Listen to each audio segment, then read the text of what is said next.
There is a lie that too many people accept as truth, and it's this, that after a certain point in life, dreaming is something you no longer have the right to do. That there's an age where ambition becomes inappropriate, where starting over is foolish, and where new beginnings are reserved only for the young. This belief, this quiet, subtle light, yields more potential than failure ever will. Because the moment you start believing your time has passed, you stop showing up for the life that's still ahead of you. But the truth, dreams do not have an expiration date. You don't age out of purpose. There is no best before stamped on your passion, and there is no clock running out on the things that still stir in your soul. Society may put a timeline on success. Culture may glorify youthful achievement. But the universe doesn't care how old you are when you decide to start. It only responds when you do. Think about this. Some of the greatest achievements in human history were made not in youth, but in the second, third, even fourth chapters of life. There are people who didn't write their first book until they were in their 60s. People who didn't start their business, pick up a paintbrush, go back to school, or step into leadership until after they had gray in their hair. They weren't chasing something they'd missed. They were honoring something that never stopped calling them, and maybe that's you. Maybe there's a dream inside you that you shelved years ago, not because you stopped wanting it, but because life got loud. You had responsibilities. You had people to care for, bills to pay, routines to maintain, and somewhere along the way that dream, the one that used to keep you up at night, quieted down, but it didn't die. It just waited. It's still there, maybe buried, maybe dormant, but not dead, because dreams, real dreams, the kind that come from the deepest parts of who you are, don't vanish, they wait, they evolve. They mature with you, and when the time is right, they rise back to the surface and whisper, "I'm still here. Are you ready now?" The danger is never in dreaming too late. The danger is in believing that dreaming late means dreaming wrong. There's a sacred kind of power that comes with age and experience. When you dream at 20, you do it with fire and curiosity. When you dream at 50, 60, or beyond, you do it with depth, perspective, and resilience. You've lived, you've lost, you've learned, and that makes your dreams richer, not weaker. Too many people look at the calendar and make it a prison. They say, "I should have done it by now. It's too late for me. I missed my chance." But dreaming isn't about being first. It's about being true. True to what still burns in you. True to the vision that still wakes you up. True to the part of you that refuses to settle for survival when you were built for fulfillment. You are not behind. You are not late. You are becoming, and becoming doesn't run on the world's schedule. It runs on soul time, and in soul time nothing is wasted. Every experience you've had, every delay, every detour, every failure, they've all been preparing the ground for the seeds you're ready to plant now. Dreams don't die because of age. They die when you stop believing in your right to have them. The moment you reclaim that right, the moment you say, "Why not me? Why not now?" the dream takes a breath again. And so do you, because when you let yourself dream again, you're not just reaching for a goal. You're reaching for the part of yourself that still believes in possibility. You're reaching for the part of yourself that still believes you're meant for more. In a world that worships the new, the fast, and the fresh, experience is often misunderstood. It's seen as a reminder of age, of time gone by, of things you once had or almost did. But that's not what experience really is. Experience is the archive of your becoming. It is not baggage. It is your blueprint. It's not what slows you down. It's what makes you unstoppable when you understand what you carry. The truth is, every road you've walked, every storm you've weathered, every mistake, lesson, heartbreak, and victory, they all add layers to your ability to rise now. That is something the untested don't have. You've been shaped by more than theory. You've lived through the reality. You don't need to guess what adversity feels like. You've tasted it, and you're still here. That alone changes the game. When you are young, you often dream wide, and that's beautiful. But as you grow older, if you allow it, your dreams become sharper. Not smaller, sharper. Because now they're not just about what you want. They're about who you are and what you know matters. That's where experience steps in. It's not a sign that your time has passed. It's a sign that you are now more equipped than ever before. You know how to navigate disappointment. You know what it means to lose and get back up. You've learned the cost of your energy. You've learned what not to chase, and that wisdom, that irreplaceable, earned wisdom, means you can walk into your next dream with fewer illusions and more clarity. It means you're not just moving fast, you're moving with direction. People often say, if only I knew then what I know now. But that statement misses something powerful. You know now what you didn't then. That's not a regret, that's your edge. That means you can approach your goals not with naive hope, but with strategic hope. Not with blind energy, but with focused energy.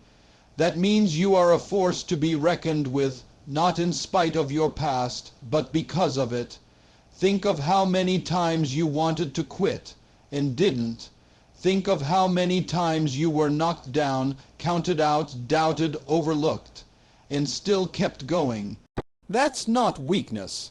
That's endurance. That's strength. That's a deep well of resilience that cannot be taught in a classroom or downloaded from a podcast. You've lived your lessons. That matters. Experience has given you something even more valuable than information. It has given you insight. You don't just know what went wrong in the past. You understand why. You don't just remember what you wanted. You've learned what you're truly willing to work for. That level of self-awareness, that level of grounded power, is what allows your dreams to go from fantasy to foundation. What the world calls too late, life often calls right on time. You may be walking into your dream now with lines on your face, scars on your heart, and a longer story behind you than others. That doesn't disqualify you. That proves you're ready, because you're not chasing this dream to impress anyone. You're chasing it because you know what it means to you. You know what it costs to live without it.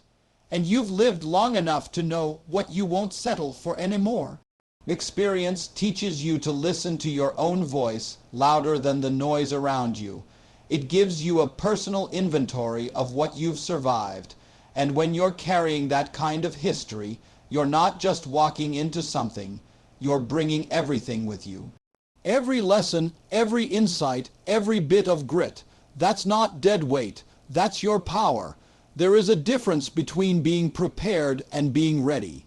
You've been preparing for years, through jobs that didn't fulfill you, relationships that taught you, moments that broke you, and decisions that rebuilt you. Now, with that weight of experience, you are not just prepared, you are ready. You don't need to convince the world. You only need to remember what you've already proven to yourself. There's a quiet pressure that lives in the background of many lives.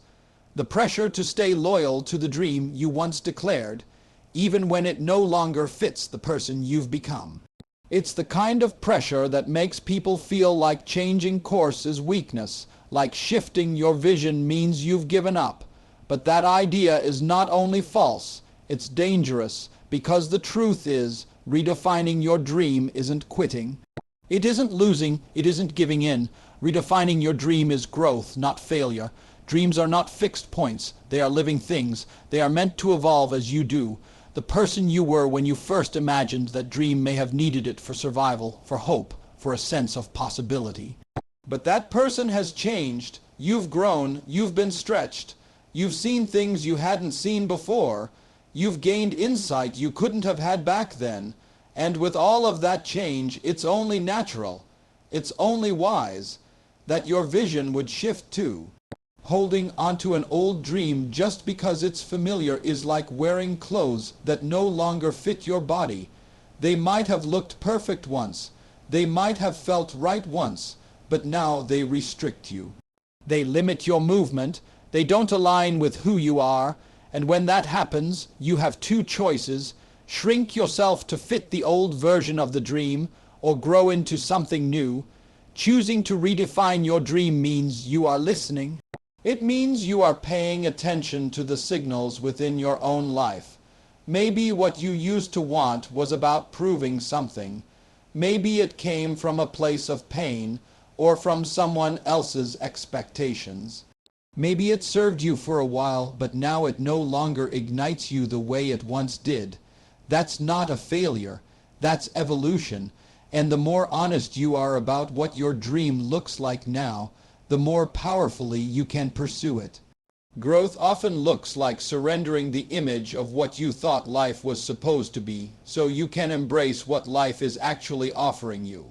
Sometimes the new dream is less glamorous. Sometimes it's more internal than external. Sometimes it's not about becoming someone else. It's about becoming fully yourself. That's a kind of dream that can't be measured by applause or status. That's the kind of dream that reflects maturity, self-awareness, and alignment. People will often say, "But I told everyone this is what I wanted. But I worked so hard to get here. But I already invested so much into this path." And yes, those things are real. It's not easy to let go of a dream you've spent years chasing. But what's harder is staying attached to something that no longer resonates with who you are.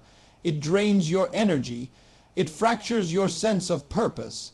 It creates a quiet disconnect between the life you live and the life you truly want. When you redefine your dream, you are not erasing the past. You are honoring it. You're saying, that version of the dream brought me here, but now I'm ready for what's next. Every step you took, every decision you made still matters. It all brought you to this deeper understanding of yourself. You're not abandoning your dream, you're upgrading it. This process requires courage. It requires you to be willing to disappoint the image you once painted, and maybe even the people who were attached to it. But what you gain is far greater: integrity with yourself, alignment with your soul, and the energy that comes from moving towards something that fits you now. Not the you from 10 years ago, not the version of you shaped by fear or pressure, but the real you that exists today. There is a quiet power in those who can look at their life honestly and say, "This is no longer what I want," and that's okay. It takes strength to release what once felt like everything and trust that what comes next will be even more true. It's not about smaller dreams or safer ones. It's about real dreams, ones that are rooted in who you've become. And becoming, after all, is the real point. There is no success story without failure written into its chapters. Not one, and yet so many people treat failure like a full stop instead of what it truly is. A comma, a pause, a redirection, a teacher. We're conditioned to fear failure, to avoid it, to be ashamed of it, as if it defines us in the worst way possible. But failure doesn't define you, it refines you. It's not the proof that you weren't good enough. It's the process that makes you better. Failure isn't the end, it's preparation. If you look closely at anyone who has done something great, who has stood in their power or fulfilled a dream worth chasing, you'll see not just talent or luck, you'll see collapse, you'll see wrong turns. You'll see the years no one clapped for them. You'll see rejection, criticism, doubt. You'll see moments when they thought it was over. The difference is they didn't stay down. They didn't build a home in the valley. They used failure as raw material. They built something with it. Failure doesn't come to destroy your dream. It comes to test your commitment to it. It comes to teach you what you didn't know you needed to learn. It reveals weaknesses so you can strengthen them. It humbles the ego so you can lead with purpose. It pulls the curtain back so you stop performing and start aligning. Failure is not something you survive once. It's something you partner with again and again as you rise higher. What people often misunderstand is that success and failure don't live on opposite ends of a spectrum. They are neighbors. They are connected. Failure is not the opposite of achievement. It's the soil achievement grows from. You can't skip it. You can't fake your way around it. You have to move through it, because what failure gives you, success never can. Resilience, wisdom, depth, a reason. There is a kind of strength that only comes when you've fallen and stood back up, not because someone else lifted you, but because something inside you refused to stay down. That kind of strength isn't taught, it's earned. And every time you've failed, you've had the opportunity to earn it. Not just in the big moments, but in the small, quiet ones too. The ones no one else sees, where you keep going despite the fear, despite the doubt, despite the voice in your head that tells you to walk away. Sometimes failure isn't loud. Sometimes it looks like showing up every day and getting nowhere. Sometimes it feels like doing the right thing and watching it fall apart anyway. Sometimes it's being underestimated, overlooked, dismissed. But every single one of those moments builds something in you. It sharpens your vision. It strengthens your patience. It teaches you who you are when things don't go according to plan. There's something dangerous about the belief that failure disqualifies you. Because if you buy into that idea, you'll never get back up. You'll spend years sitting in the rubble of what could have been, instead of building something better with the bricks that broke you. You'll measure your worth by outcomes instead of your willingness to keep moving. And when you do that, you stop growing, you stop risking, you stop dreaming. But when you see failure for what it is, preparation, you begin to see the setbacks as steps. You see the delays as training. You see the losses as space being made for something better to be built. And suddenly, you stop fearing failure. You start using it. You start learning from it. You start making it part of the story you tell, not the chapter you try to skip. You can't prepare for the dream you want by only winning. You prepare by falling and realizing you're still worthy. You prepare by getting rejected and still believing in what you carry. You prepare by running into walls and learning how to climb, how to pivot, how to persist. Preparation isn't comfortable. It's often disguised as disappointment, but it's necessary, because if the dream matters, then the path won't be easy. It will break you open so you can rebuild stronger, clearer, and ready for what's next. Everything changes the moment you decide. Not when the money shows up, not when the opportunity comes, not when someone finally gives you permission. Transformation begins the moment you say to yourself, I'm not done. There's more in me. I will dream again. That one choice, that quiet but powerful inner decision, is what separates a life on repeat from a life that evolves. It doesn't start with strategy. It doesn't begin with a perfect plan. It begins with the willingness to believe again. Because somewhere along the way, for many people, belief got buried, not by a lack of ability, but by disappointment, by years of getting up and seeing no progress, by responsibilities that pushed passion to the side, by environments that didn't nurture growth but demanded survival. Over time, the dream didn't die. It just went silent, and now it waits for your decision to bring it back. The decision to dream again is a declaration. It's a moment where you say, I'm choosing to feel again, to care again, to try again. And it's not a surface-level statement. It's a deep internal shift, because when you've been through enough, dreaming again is risky. It exposes your heart. It makes you vulnerable. It makes you face your fear of failing again, of being seen reaching and coming up short. But that decision also reawakens your power. It reconnects you to the part of you that knows life was never meant to be just endured. It was meant to be pursued. Transformation isn't always dramatic at first. Sometimes it's quiet. It happens in the stillness when no one's watching. It happens the moment you start thinking differently about yourself. The moment you stop telling the same old story and begin writing a new one.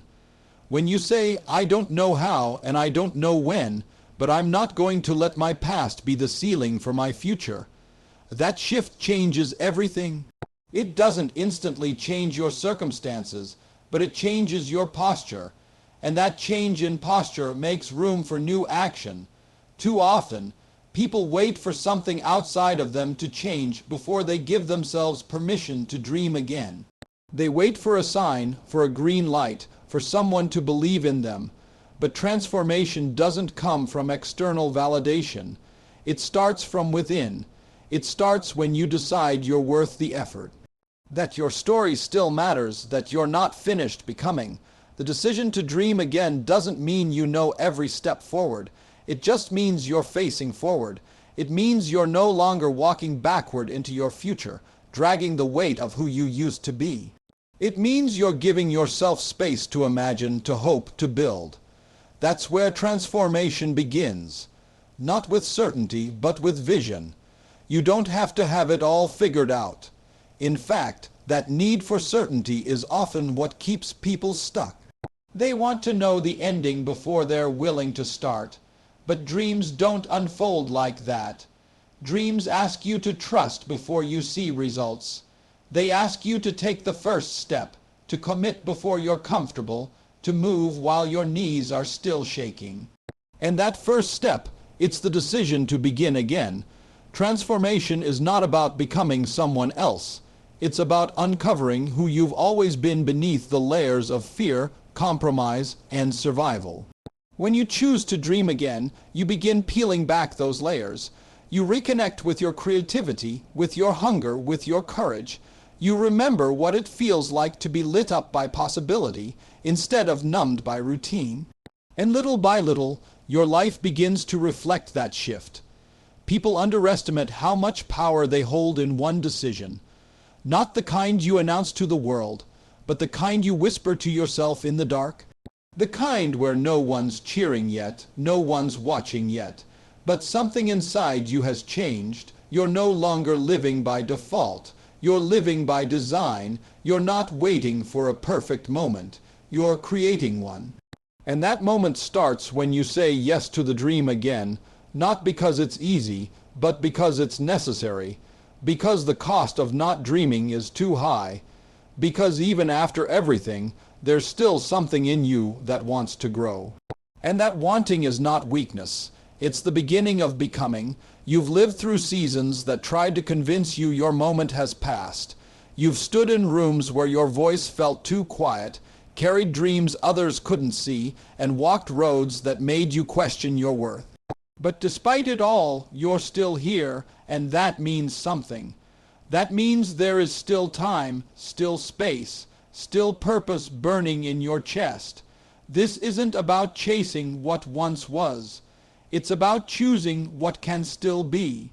It's about understanding that your age, your mistakes, your pauses, they don't disqualify you, they shape you, they season you. They give your dreams roots instead of just wings. You do not have to apologize for starting again. You do not have to justify your timing. You are not too late. You are right on time for the version of your life that is finally aligned with your truth, your courage, and your wisdom. So rise, not in haste, but in purpose. Stand not in fear, but in clarity, and dream, not as you once did, but as the person you've fought to become. Because it's never too late to dream again. And when you do, you don't just change your life, you change your legacy.